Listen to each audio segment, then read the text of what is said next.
आज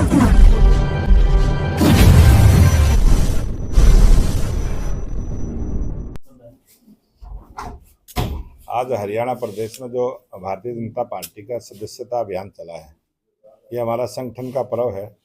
हर 6 वर्ष के बाद इसी प्रकार से सभी को दोबारा से नए सदस्य बनाने का क्रम रहता है और हरियाणा प्रदेश में 20,629 बूथ हैं। प्रत्येक बूथ पर 250 सदस्य भारतीय जनता पार्टी के बने। उसमें सभी वर्गों की भागीदारी रहे, युवा भी हो, महिला भी हो, किसान भी हो, व्यापारी भी हो, कर्मचारी भी हो।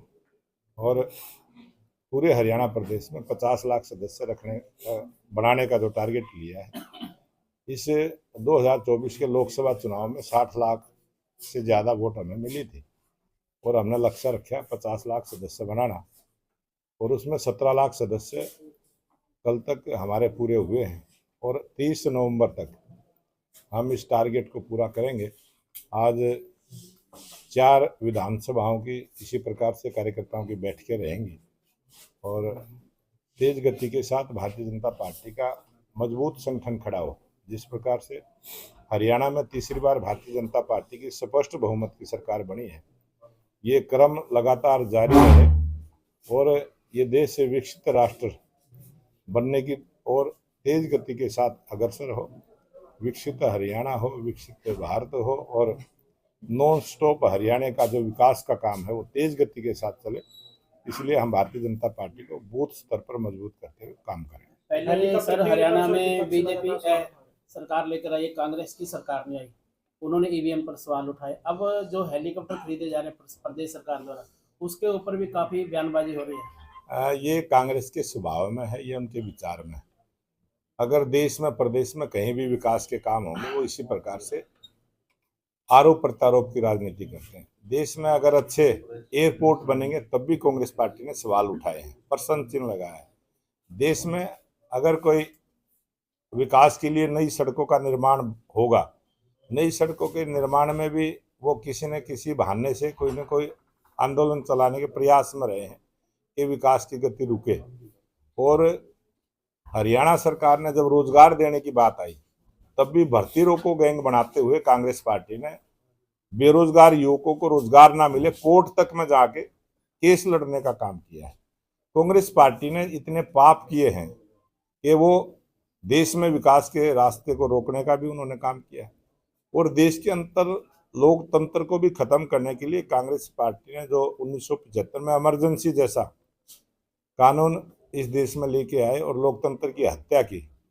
कांग्रेस पार्टी ने लोकतंत्र को कमजोर करने का काम किया है और जो आस्था लोगों की लोकतंत्र में है, आज दुनिया का सबसे बड़ा लोकतांत्रिक देश भारत है और चुनावी प्रक्रिया बहुत सारे चुनाव होते हैं, पंचायतों के चुनाव होते हैं, नगर निगमों नगर पालिकाओं के चुनाव होते हैं, कितनी संस्थाओं के चुनाव होते हैं और इसी ईवीएम के माध्यम से होते हैं। लेकिन कांग्रेस पार्टी जब चुनाव हारती है तब वो ईवीएम को खराब बताती है, चुनाव जीतती है तो ईवीएम को ठीक बताती है। तो इनका स्वभाव बन गया है, उस पर कोई ज्यादा टिप्पणी करने की जरूरत नहीं है। और अब तो उनके जो राष्ट्रीय अध्यक्ष खड़गे साहब, वो एक बात भी उन्होंने 2 दिन से कहनी शुरू की है कि हम यात्रा करेंगे कि भाई देश में चुनाव बैलेट पेपर से हो। इस प्रकार का भी उन्होंने एक अभियान चलाने की, वो करेंगे ना करेंगे वो उनका विषय है। लेकिन मैं तो ये सुझाव कांग्रेस पार्टी को दूंगा कि ये जनमत संग्रह करवाने का प्रयास करें इस बात के ऊपर। और हरियाणा में भूपेंद्र सिंह हुड्डा उनके बेटे हैं, सांसद हैं, एक बार सांसद से इस्तीफा दे के और जनमत करवा लें और हम लोगों को अपील करेंगे कि जो ईवीएम को ठीक बताते हैं वो बीजेपी को वोट दें, जो ईवीएम को खराब बताते हैं वो कांग्रेस को वोट दें। अपने आप निर्णय हो जाएगा जनता के साथ आंदोलन करने की जरूरत। और दूसरी बात, सदमे में नहीं है, वो बेहोशी की हालत में, और बेहोशी में कुछ भी बड़बड़ाते रहते हैं, उनको पता ही नहीं होता हम क्या कह रहे हैं। अभी वो हेलीकॉप्टर खरीदा है और जो हेलीकॉप्टर पहले जो पुराना हो गया था वो कांग्रेस के राज में ही खरीदा गया था और उन्होंने ही खरीदने का काम किया था। अब वो उसको चेंज हुआ है, वो एक पुराना हेलीकॉप्टर की जगह नया हेलीकॉप्टर आया, उस पर भी आरोप लगा रहे हैं, उसको भी कह रहे हैं किस लिए खरीद लिए। हरियाणा में तीसरी बार भारतीय जनता पार्टी की सरकार बनी है, 3 गुना गति के साथ हरियाणा में विकास हो, ये हमारी सरकार की सोच है और हमारे मुख्यमंत्री नायब सिंह सैनी तेज गति के साथ काम में लगे हैं। और मैं तो ये कहूँगा कि एक हेलीकॉप्टर खरीदा, अगर 2 की और जरूरत हो तो 2 खरीद लेने चाहिए। कल तो आपने 3 की बात कही थी। मैं तो कहता हूँ 3 खरीद लें, 2 खरीद लें, जितने साधन रहेंगे उतने ही साधन काम आएंगे। ये टेक्नोलॉजी का जमाना है। और सांसद कुमारी शैलजा ने आयुष्मान योजना को गले की फांस लगाई। अब आयुष्मान योजना के बारे में भी जो इन्होंने बयानबाजी की है, और मैं बहन कुमारी शैलजा को ये निवेदन करूंगा, वो इतनी पुरानी राजनीतिक हैं, इतने चुनाव उन्होंने लड़े हैं, सरकारों में भी रही है, मंत्री भी रही है, सांसद भी रही है। वो कम से कम 10 ऐसे परिवारों की सूची जरूर दे दे, मीडिया को दे दे, वो हमारे तक पहुंच जाएगी। हमें दे दे कि आयुष्मान योजना का लाभ किस ऐसे परिवार को नहीं मिला जिसको मिलना चाहिए था। हमारी सरकार पारदर्शिता के साथ काम करती है और अंत्योदय की सरकार है। समाज के अंतिम व्यक्ति का उदय हो, यही हमारा लक्ष्य है, यही हमारा उद्देश्य है, इसी पर हम काम करते हैं। समाज के अंतिम व्यक्ति का भला हो, एक एक व्यक्ति को, गरीब आदमी को चिन्हित करते हुए उसको ढूंढने का काम किया।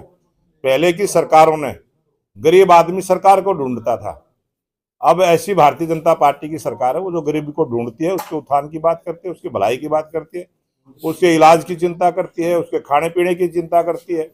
और मैंने आज ही पेपर में बयान पढ़ा है सुरजेवाला का, और उन्होंने कहा कि भारतीय जनता पार्टी की सरकार ने 81 करोड़ लोगों को फ्री में जो राशन देने की योजना बनाई है वो गलत है। गरीब आदमी को अगर प्रधानमंत्री नरेंद्र मोदी जी की जो सरकार की सोच है कि उनको मुफ्त में राशन मिले, उससे भी कांग्रेस पार्टी के पेट में दर्द होता है। गरीब के लिए कोई भी योजना लेके आते हैं उनके पेट में दर्द होता है। इसलिए इस किस मानसिकता के साथ कांग्रेस पार्टी राजनीति करना चाहती है वो कांग्रेस वाले ही जाने। उनके बयान को आप देख लिया। एक चैम्बरों की मांग रखी है वकीलों ने, वकीलों ने कई मांग रखी है, वकीलों की पहले भी मांग पूरी की है, आगे भी मांग पूरी करेंगे। सर, सुनने में आया कि सरकार कर्मचारी जो मनमानी कर रहे हैं, अधिकारियों पर कार्रवाई करने की तैयारी में है। क्या संगठन भीतर कार्रवाई? भारतीय जनता पार्टी की सरकार है और सभी अधिकारी ईमानदारी से काम करें, जनता की सेवा करने का काम करें, यही सरकार के आदेश है, इसमें और कोई नई बात नहीं।